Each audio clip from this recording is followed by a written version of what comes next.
Hi everyone, welcome back. Thanks for joining us today. We've got a brand new story to share with you. So let's begin. My name is Scott. When I overheard my girlfriend talking on the phone, saying she will never love me the way she loved her ex, that broke my heart because I've worked so hard for her love and acceptance. In that moment, I didn't wait to hear the rest of the conversation. I decided to walk away. By the time she realized what had just happened, it was already too late. I met Diana about 10 months after walking away from a relationship I had spent nearly 5 years in. I wasn't really looking to date again, and I wasn't exactly in a good place to start something new. I was just trying to get back to myself and slowly saying yes to more invitations from friends. That's how I ended up at Marcus's housewarming party on a Saturday afternoon. It was just a bunch of us standing around in a backyard, someone working the grill, cheap folding chairs, music playing off someone's Bluetooth speaker. Diana was there helping set up the drinks table. I remember she handed me a soda and asked if I knew how to grill chicken thighs without drying them out. That kicked off a small conversation about nothing big. After the party, we started texting, slowly at first. I didn't have a strategy. Before I knew it, we were texting every day. Sometimes in the middle of work, sometimes late at night. She mentioned early on that her last relationship had ended messily. But she didn't go into detail, and I didn't push.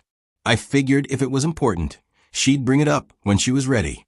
To me, messy just sounded like it still stung, and I respected that. I also assumed she wasn't seeing anyone else. That's when I started leaning in a little more emotionally. Our conversations started to get deeper. We talked about things I hadn't discussed with anyone in years. It was a kind of raw exchange, but meaningful.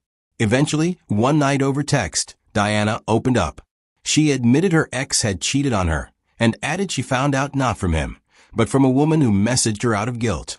Diana didn't give me every detail, but told me she'd stopped trusting people after that.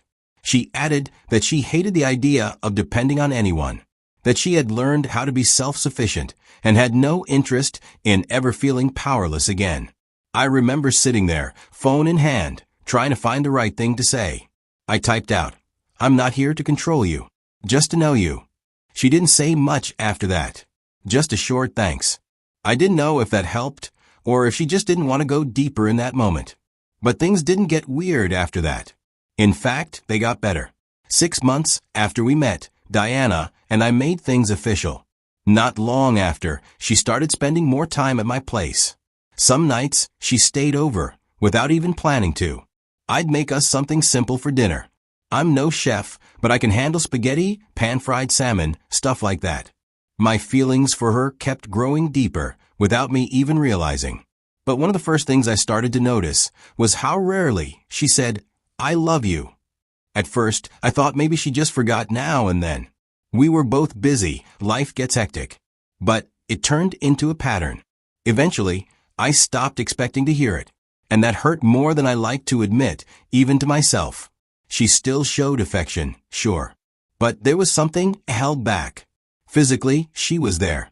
But emotionally? I don't know. Sometimes she makes references to her ex. And they weren't occasional. They were frequent enough to make me notice. "My ex used to love this restaurant," or "that reminds me of what my ex used to do." She'd say these things casually. I felt I was constantly being compared to someone I didn't even know. I never said anything because I didn't want to come off as insecure. But deep down, I was starting to feel like I'd never be enough. And still, I didn't push. I thought if I just gave her room, then one day she'd wake up and realize what she had. I didn't want to scare her off. I wanted her to choose me without pressure. So I gave her patience. Probably too much of it. I kept doing the little things. I wasn't trying to win her over. I was just trying to love her the best way I knew how. And she'd always say the same thing, "You're too good to me." I'd smile and say, "I just want to see you happy." And I meant it. But I never once heard her say, "You make me happy." And over time, that silence got loud. When someone truly loves you, you feel it, not just in what they do, but in what they say when no one's watching. And with Diana, that emotional warmth just never came. By the time we hit the 1-year mark, I thought things would have gotten through the rough patch like every couple has ups and downs.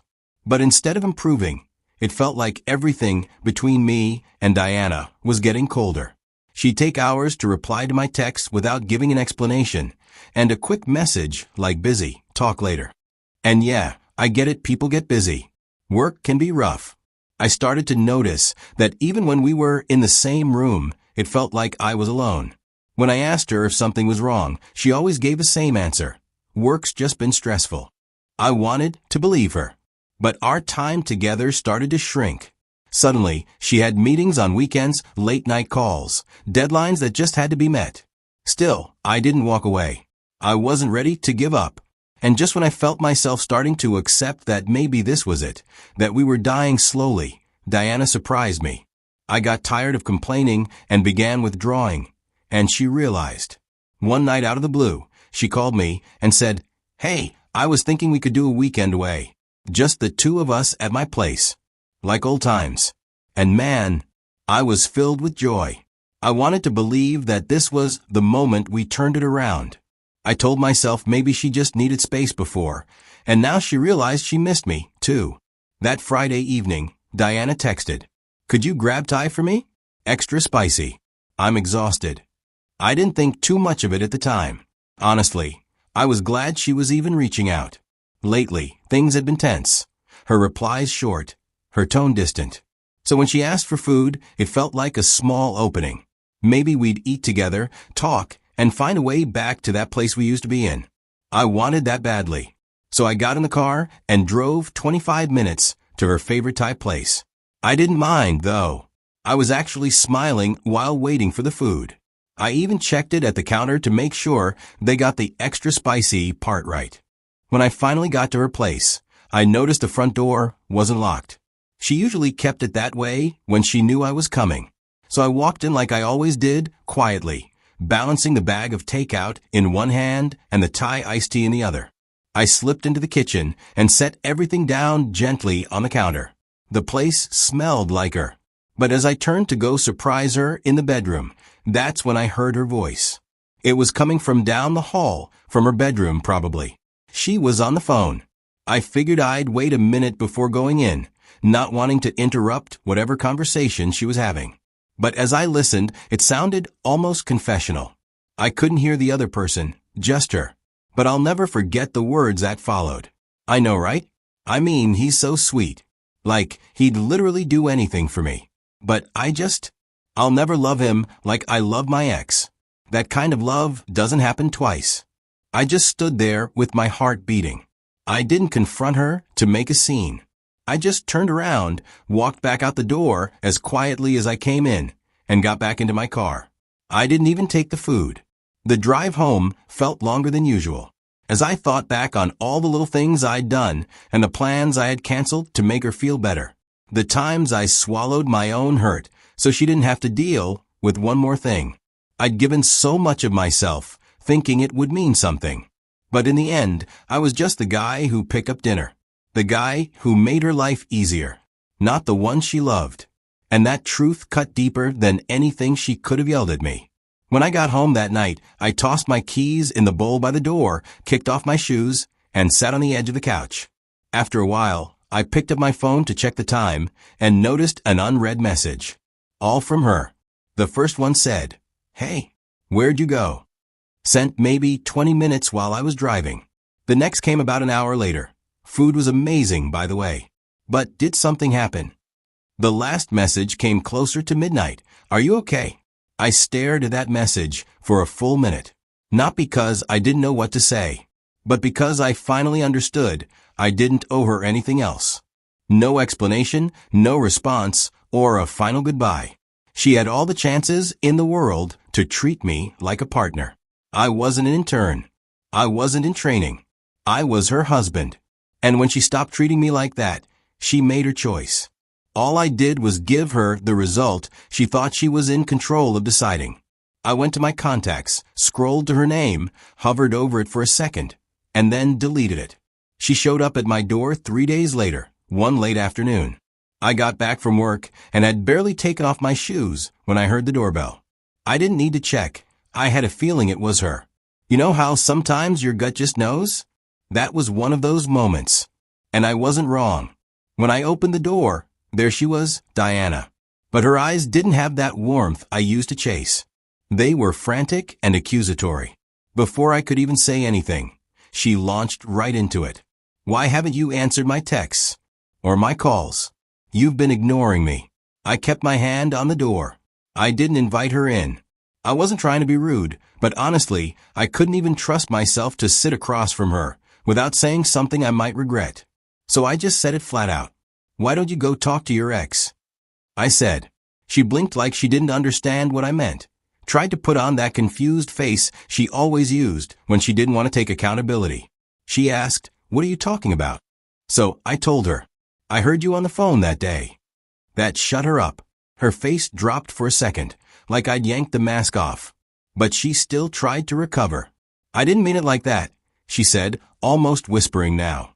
But I wasn't in the mood for word games. I just looked her dead in the eye and said what had been eating me alive ever since that day. I was just a comfort. He was your passion. She broke then and started crying right there on my doorstep. I let her cry. I had cried, too, just not in front of her. And by then my heart is cold. So I gave her my last words. I deserved to be someone's first choice. And I closed the door. She stayed out there for a while. I saw her shadow through the curtains and heard her sniffle. But I didn't open the door again. Eventually, she left. A few days passed after everything came crashing down. She continued sending messages, checking in, asking how I was doing, pretending like we were two old friends who had simply drifted apart. I didn't say much, and I definitely didn't feel like pretending. I just let the messages sit there, answering when I felt like it, if at all. Then one morning, I woke up early, around 6, I think. I reached over to check my phone out of habit, not even expecting anything. But there was a text from her. I still think about that night. I never forgave myself. I hope you're happy. I read it, sat with it for a second. Then I locked my phone and got up to brush my teeth. I didn't reply because I didn't feel the need to. What was there to say? That message wasn't really for me. It was her trying to close something inside herself. And that's fine. But I wasn't going to open up another chapter just because she suddenly wanted to look back. Still, I'd be lying if I said I didn't reflect after that. Not just on what she did, but on myself too. It's easy to play the victim, you know? To point fingers and say, look what she did to me. But when I sat with it, I realized something hard to admit. I kept showing up for someone who hadn't done the work.